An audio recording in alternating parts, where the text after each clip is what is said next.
Okay, so we're in the Pratt right now. First two floors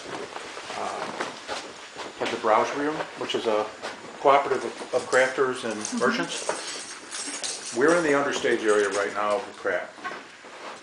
You can see on the walls remnants of old show bills that they put on. And that would be the stage hands, or people that can't see with the shows with glue them on the walls. Over the years, they've deteriorated. There's another one down here, because this stopped operating as a theater around 1930. They gave some music lessons after that, but they began building in 1882, and then basically it ran to 1930. So everything that you see like that is pre-1930, obviously. At one point in time, there was always mercantile on the first two floors, and that we found in the basement. Wrapped up, buried under some dirt in the corner, so that probably around 1900, 1895, somewhere around that. Wow. I'll explain a few things while we're in this part. This is one of the only pieces of information that we received on the Opera House, and this had been handed down to the family that owned this for generations. They were called the Landauer's family, and they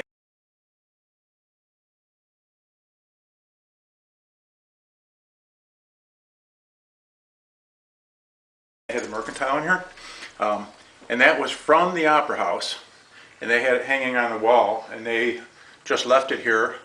The owners that bought it from them got a hold of it, and then their son actually brought it up to us. It's an original seating chart, and I'll explain some of this when we do go upstairs.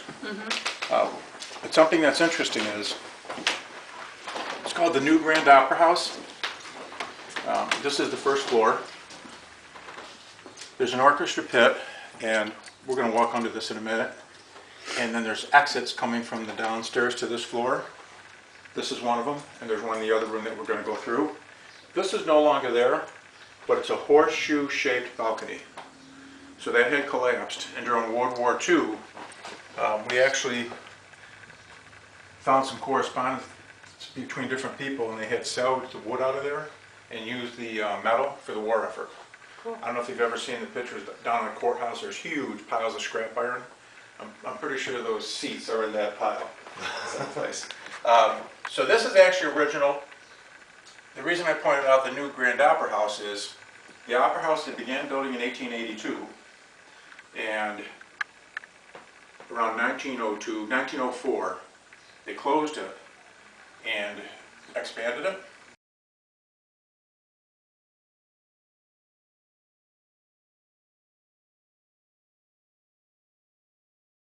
And then reopened it, and then it was called the Pratt Theater. So two different names, a little confusing, and very few people even ever heard of the Grand Opera House. The reason this was built in 1882 is the entire block burned. The second time the block burned, it burned around 1850, and they rebuilt. It burned 1880, somewhere there, right from the bank on the corner. All these buildings came down and burned, and that's why the stone buildings are here now. When they rebuilt, and that's why there's firewalls exist between all the units of the building. So that was a devastating fire. Well, since the building's been up, there's been at least one major fire. It's in the day building that connects to it. All right. That's actually a photo of where we're going to end up. As you can see, it's no seats, no balcony. Just a little bit of historic fabric on there. It's a shell of an opera house. And any steel door that we go through, we've added for fire code. So as we work to try to get a certificate of occupancy for the theater. So at one point in time, what you're walking through was all open, including where the stairwells are walking. I was telling her I smelled fire. This is a stairwell that goes up to the Opera House. So those stairs that were on the footprint of it, Right. you would come down these stairs, and this was after a Oh, performance. big. The cast would come down here, and the audience Yeah. was welcome to come down here, and it would be like a meet and greet, what they call it today. Oh, cool. And then they would exit either the stairway that we just came up, or out down the front stairwell that we're going to pass, and I'll show you. And on that wall, you can see faint pencil sketchings. It was probably done, I don't know, 1900. I think somebody sat there, stoked a stove, like a little coal stove, because there were places of And them all they drew over. because they had nothing else to do. They drew because they had nothing else to Yep, do. I see it. And And I say it's a young boy. if you kind of glance at it, when the light is bright, you can see a head here. Here's a nose, here's a mouth. Oh yeah, look at that. Guys, I see a See Godzilla or this one? something. looks like George Washington. Yep. So there's 4 or 5 presidents in here. That's cool. And it was like astounding. He's a good drawer. We uncovered that, and then the marks in the floor must have been, because we uncovered this. You know, no one had seen this for 100 years. He must have had something he did with the fire, or stoked the fire, or something that he was going like this on the floor. Isn't that interesting? Because the stove would have been here in the chimney, That makes sense. but that could be something else. But this was all covered up. We've Probably exposed someone- all this. Yeah, he just pitted the whole floor. Back to having show bills and things that were glued on and stuff. This door was someplace in the building, and we found it in the basement. So these were, That's old. and you can see Pratt Theater, Albion, Monday, October, but they, They just there's kept Pratt Theater, they put, advertising over advertising. yeah, new show came through, they just glued it right on the face of it. So, interesting. Yeah, it is.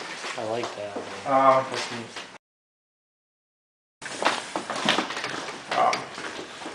This area right here where you see the ceiling straps is the orchestra pit. And that's Okay. why it's lower than everything else. Now remember, the wall we came through was non-existent, so this was all open. And you'll see that upstairs. These doors weren't meant to be doors. We put the doors in there, part of the fire coating. Other show bills that were put on the walls. Oh wow, that's pretty cool. It's really That they're still there. It's amazing. You can see this line in the brick, right here, is where the building was added onto. It's an interesting story that I'll tell you about when we get upstairs because it's easier to explain upstairs.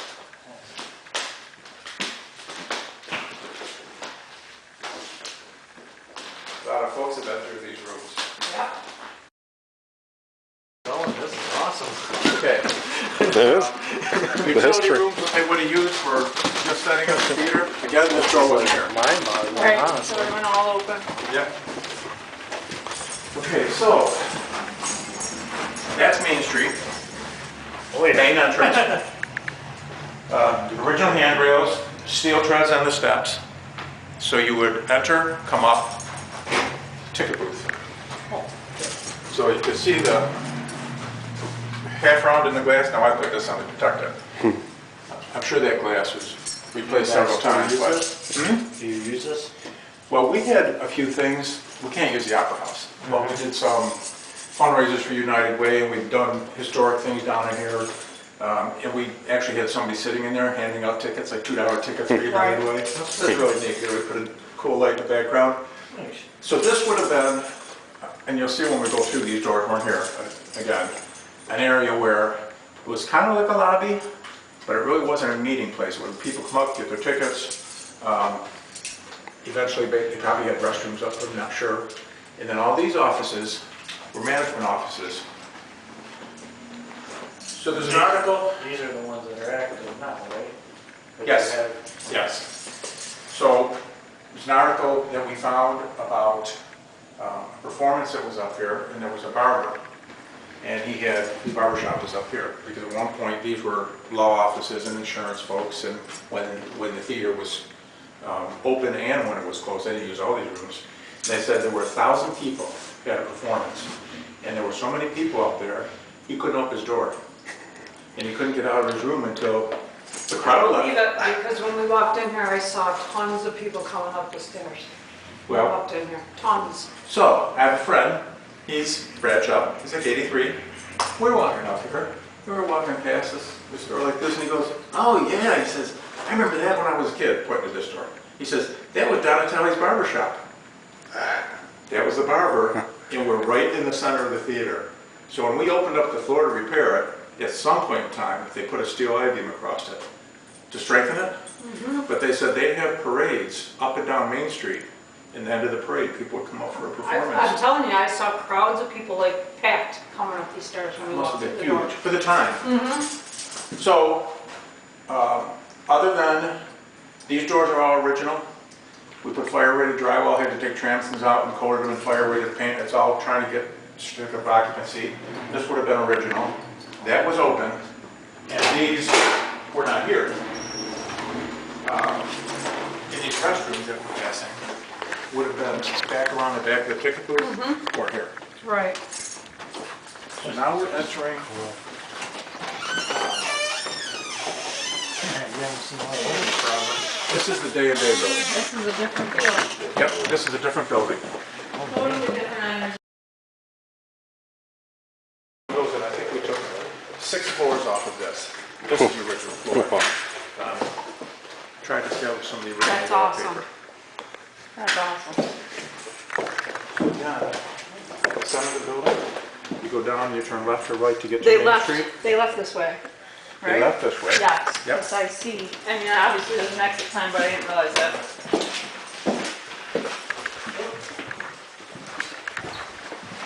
There it goes. This is where they must have a fire. Yeah? This is where Can you smell it? Yep. Hard too.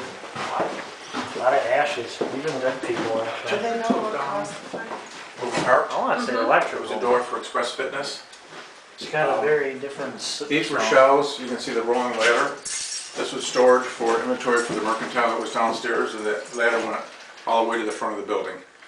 It was shortened, and then we actually shortened it more and built firewalls. This is all added. This would have been the original high ceilings and all open. So before we go any further, can I Yes. ask you something? Do you know if there was a woman that hung herself within here? I haven't seen one of those. No. in years. But I'll tell you something Actually, I've never interesting. seen one in person. We've had some people that get uncomfortable down here. What that is. See the And, symbol? and Yes. one actually had somebody come in at one time and try to check it out. And they kept saying there was somebody here, but it was, I think it was a male, I'm not sure, and somebody had died or been Oh, killed yeah. in the building. Now, we've never heard a word about the story, and as far as anything we've tried to research, which you have to do You're for the not library, finding, right? well, we've never heard. But it's odd that it keeps coming up.